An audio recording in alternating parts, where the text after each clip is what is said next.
Assalamualaikum warahmatullahi wabarakatuh. Di sini saya Muhammad Khalil Gibran akan mengerjakan soal remedial kimia. Selamat menyaksikan. Langsung saja kita ke soal nomor yang pertama. Di sini ditanyakan jika diketahui massa atom relatif atau ArFe 56, Ca40, Ni59, Mg24, Cu 63,5, N14 dan O16. Senyawa dengan massa molekul relatif atau Mr terkecil adalah. Jadi untuk soal nomor 1 kita harus tahu AR masing-masing unsur. Yang pertama ada Fe56, Ca40, Ni59, Mg24, Cu 63,5, N14 dan O16.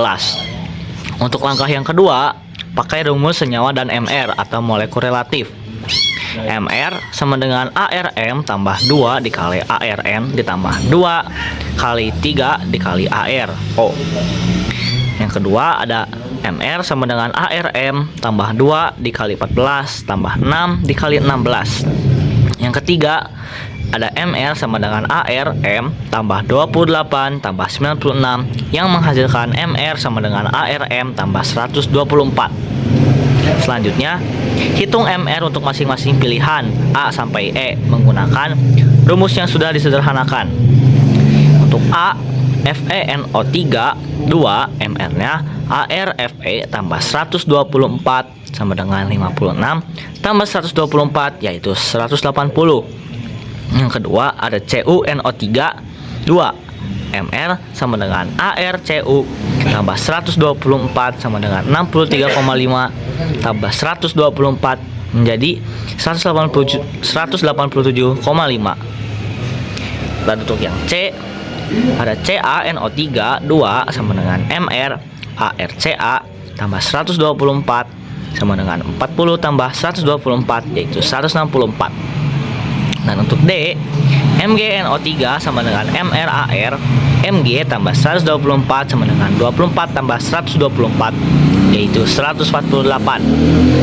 Dan yang terakhir ada NiNO3 2 MR-nya ArNi tambah 124 sama dengan 59 tambah 124 yaitu 183.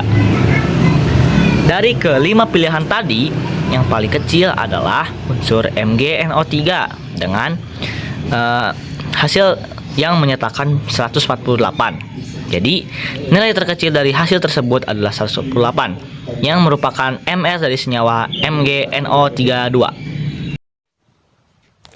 Kita lanjut ke soal nomor yang kedua. Di ruang laboratorium terdapat larutan HCl 12M sebagai larutan stok. Seorang siswa diminta membuat 250 ml atau 250 mili larutan HCl 3M untuk praktikum reaksi asam basa. Volume larutan HCl 12M yang harus diambil adalah. Lanjut ke soal nomor 2. Yang pertama, kita harus mencari yang diketahuinya dulu. Yang pertama, ada M1-nya 12M, V1-nya tidak ada karena ini yang ditanyakan, M2-nya 3M, dan V2-nya 250 mili. Langkah yang kedua, gunakan rumus pengenceran untuk menentukan volume awal atau V1. Rumusnya bisa kita lihat yaitu M1 dikali V1 sama dengan M2 dikali V2. Kita ubah saja sesuai dengan yang diketahui di sini. M1-nya yaitu 12M dikali V1 sama dengan 3M dikali 250 mili. M2-nya yaitu 3M kita masukkan di sini dan V2-nya 250 mili kita taruh di sini. Lalu kita substitusikan supaya bisa dijumlahkan yaitu V1 sama dengan 3M dikali 250 mili per 12M yang menghasilkan 250M dikali mili per 12M. Jadi V1-nya adalah 62,5 mili. Dan jawabannya volume larutan stok HCl 12M yang harus diambil adalah 62,5 mili. Sekarang kita lanjut ke soal nomor 3. Pertanyaannya, unsur X dengan nomor atom 12 dan unsur Y dengan nomor atom 17 akan membentuk senyawa dengan rumus dan jenis ikatan. Lanjut ke soal nomor 3. Langkah yang pertama, kita harus menentukan konfigurasi elektron dan golongan unsur X dan Y. Unsur X memiliki nomor atom 12. Konfigurasi elektronnya adalah 282. Elektron valensi X adalah 2, sehingga X berada di golongan 2A atau logam. Unsur Y memiliki nomor atom 17. Konfigurasi elektronnya adalah 2, 8, dan 7. Elektron valensi Y adalah 7, sehingga Y berada di golongan 7A atau non-logam. Langkah yang kedua, kita harus menentukan rumus senyawanya. Dapat kita lihat di sini, unsur X cenderung melepas 2 elektron valensi untuk mencapai kestabilan, yang bisa dikatakan X2+. Unsur Y cenderung menerima 1 elektron untuk mencapai kestabilan atau aturan oktet untuk membentuk ion Y-. Selanjutnya, untuk membentuk senyawa netral diperlukan 1 elektron ion X2+ dan ion Y-, sehingga menjadi XY2, ikatan kovalen. Jawabannya yang D. Lanjut ke nomor 4. Di sini kita harus memperhatikan struktur Lewis H3PO4 berikut ini. Pasangan elektron yang terbentuk secara kovalen koordinasi ditunjukkan pada nomor. Dan untuk nomor 4, pasangan yang terbentuk secara kovalen koordinasi yaitu yang jawaban E, 5. Alasannya karena fosfor atau P menyumbangkan 2 elektron yang digunakan bersama untuk berikatan dengan atom oksigen atau O. Sekarang lanjut ke nomor 5. Perhatikan data sifat fisik dari 2 buah zat berikut ini. Yang pertama, ada senyawa P dan Q. Untuk titik lelehnya, senyawa P memiliki titik leleh sebesar -115. Dan untuk senyawa Q memiliki titik leleh sebesar 810. Selanjutnya, ada daya hantar listrik. Untuk lelehan, senyawa P tidak menghantarkan. Untuk lelehan, senyawa Q menghantarkan. Selanjutnya, untuk larutan senyawa P yaitu menghantarkan, dan juga untuk larutan senyawa Q menghantarkan. Lanjut ke pertanyaannya. Berdasarkan data tersebut, jenis ikatan yang terdapat pada senyawa P dan Q berturut-turut adalah. Lanjut untuk jawaban nomor 5, jawabannya yaitu yang C, kovalen polar dan ion. Alasannya bisa kita lihat di sini. Senyawa P, titik lelehnya rendah yaitu negatif 115 derajat dan juga hanya mengandalkan listrik dalam larutan, menunjukkan sifat kovalen polar. Dan untuk senyawa Q, titik lelehnya tinggi yaitu 810 derajat Celcius, menghantarkan listrik dalam lelehan maupun larutan, menunjukkan sifat ion. Lanjut ke nomor 6. Pada kondisi tertentu, elektron dalam molekul non-polar seperti H2 dapat bergeser sesaat, sehingga salah satu sisi molekul menjadi bermuatan lebih negatif dan sisi lainnya lebih positif. Berikut gambar struktur tidak sebenarnya dari molekul gas hidrogen. Berdasarkan gambar dan stimulus di atas, gaya London atau gaya dispersi atau dipol sesaat ditunjukkan pada nomor. Kita lanjut ke jawaban soal nomor 6. Yang menunjukkan gaya London adalah pilihan B, yaitu pilihan yang 2. Alasannya, karena pilihan 2 menunjukkan gaya tarik-menarik elektrostatis antara ujung positif dan dipol dari dipol sesaat pada satu molekul dengan ujung negatif dari dipol terinduksi pada molekul di sebelahnya. Interaksi tarik-menarik inilah yang menggambarkan gaya London yang bekerja antar molekul H2 tersebut. Soal nomor 7. Sebuah kristal KNO3 dimasukkan ke dalam tabung reaksi, kemudian ditetesi dengan air. Pada tabung reaksi terasa dingin. Reaksi ini dapat digolongkan. Kita lanjut ke jawaban nomor 7. Reaksi tersebut menunjukkan endotherm. Jadi, Jawabannya adalah pilihan yang D. Endotherm, energi berpindah dari lingkungan ke sistem. Alasannya, karena reaksi melarutnya KNO3 membutuhkan penyerapan energi panas dari lingkungan sekitarnya, seperti air dan tabung reaksi. Akibatnya, penyerapan ini, lingkungan kehilangan panas dan terasa dingin, sementara energi berpindah dari lingkungan ke dalam sistem reaksi untuk memecah ikatan kristal KNO3. Kita lanjut ke soal nomor 8. Dalam pabrik pupuk, amonia diproduksi melalui reaksi N2 ditambah 3H2 menghasilkan 2NH3. Untuk delta H-nya yaitu negatif 92 Kj. Berdasarkan data di atas, perubahan entalpi untuk penguraian 1 mol NH3 menjadi unsur-unsurnya adalah... Sekarang kita lanjut ke jawaban nomor 8. Untuk langkah yang pertama, kita harus membalik reaksi dan menerapkan hukum Hess. Menurut hukum Hess, jika suatu reaksi kimia dibalik, tanda nilai perubahan entalpi atau delta H juga harus dibalik dari negatif menjadi positif ataupun sebaliknya. Dan ini adalah untuk reaksi awal sebelum dibalik, yaitu N2 gas ditambah 3H2 gas menghasilkan 2NH3 gas dan delta H-nya yaitu negatif 92 Kj. Dan sekarang kita terapkan hukum Hess pada reaksi ini, menjadi 2NH3 menghasilkan N2 ditambah 3H2. Dapat dilihat di sini juga delta H-nya berubah menjadi positif, yaitu plus 92 Kj.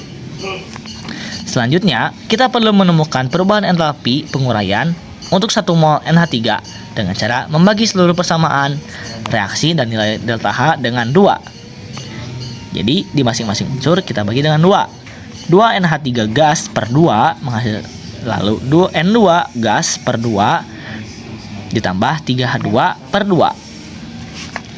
Delta H per molnya jadi plus 92 Kj dibagi 2. Dan jawabannya adalah 46 Kj atau pilihan yang C. Lanjut ke soal nomor 9. Diketahui, data energi ikatan rata-rata sebagai berikut. Entalpi reaksi berikut yaitu C3H8 gas ditambah Cl2 gas menghasilkan C3H7 Cl gas ditambah HCl gas adalah... Lanjut ke jawaban soal nomor 9.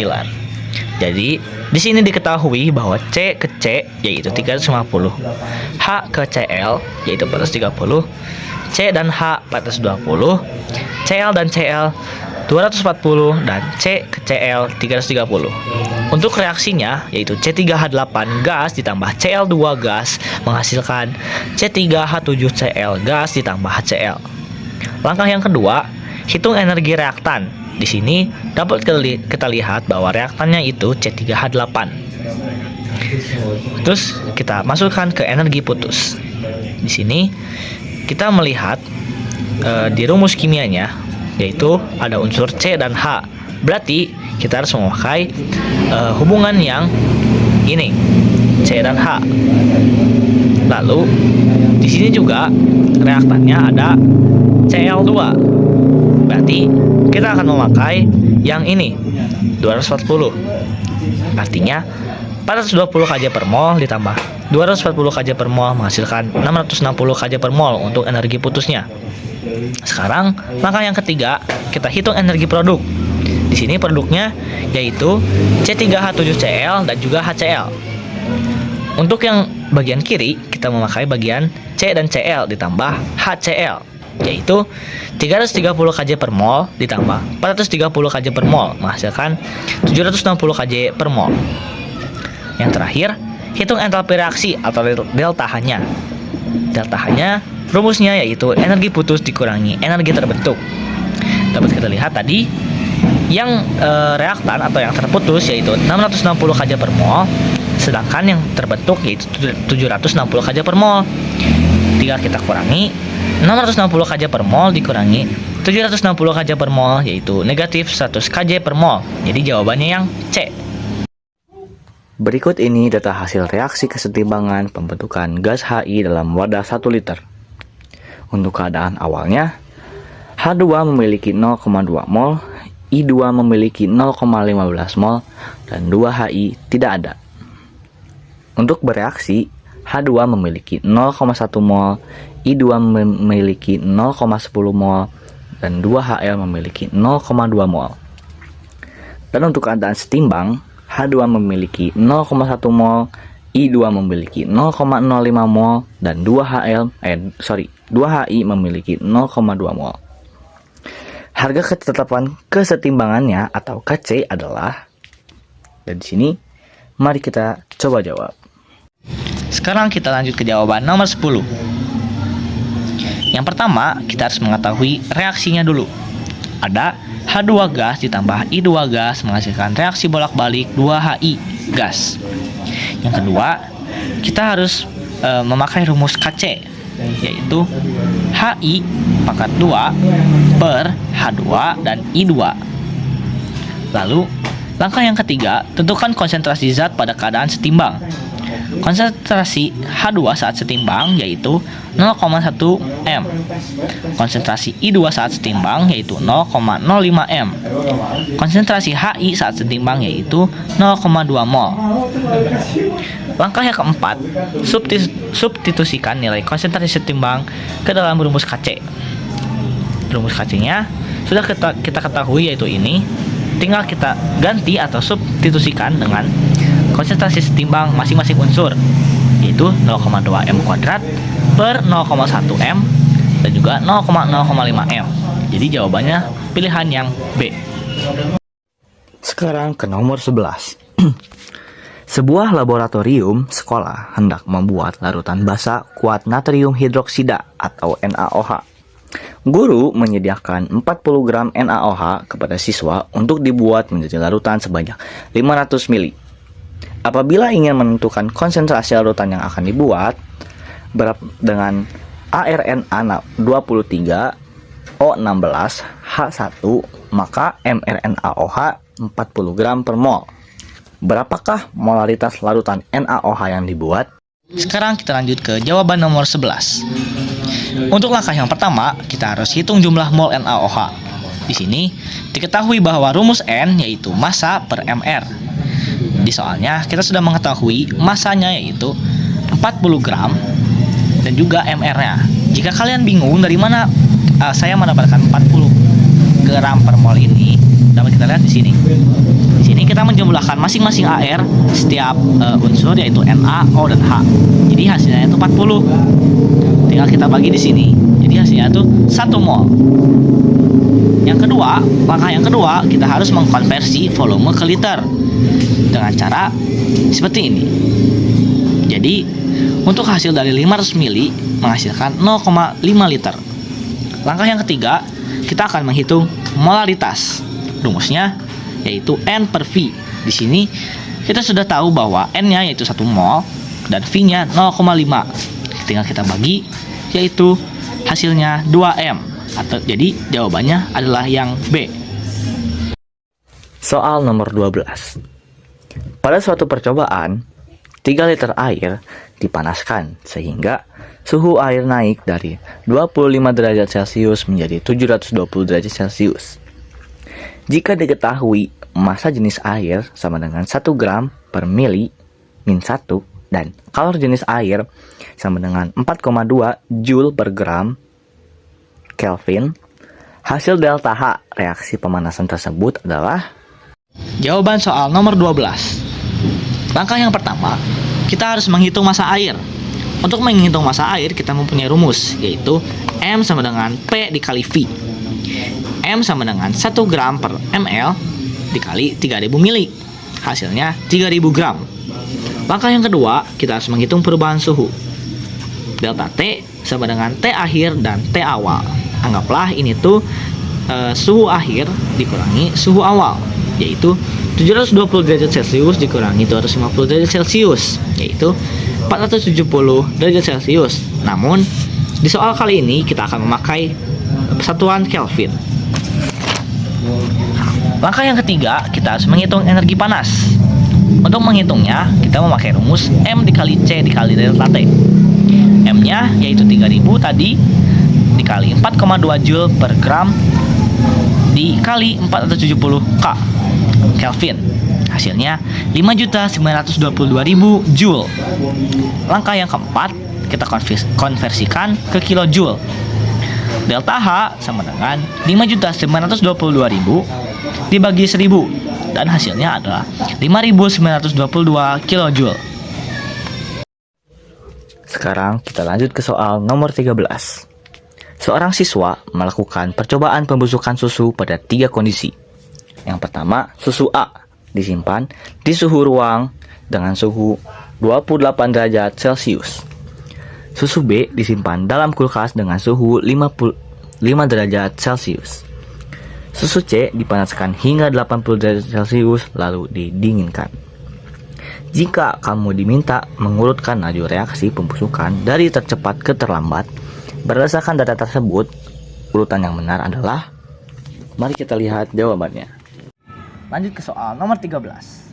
Jawabannya yaitu A, C, B. Di sini kita bisa baca alasannya.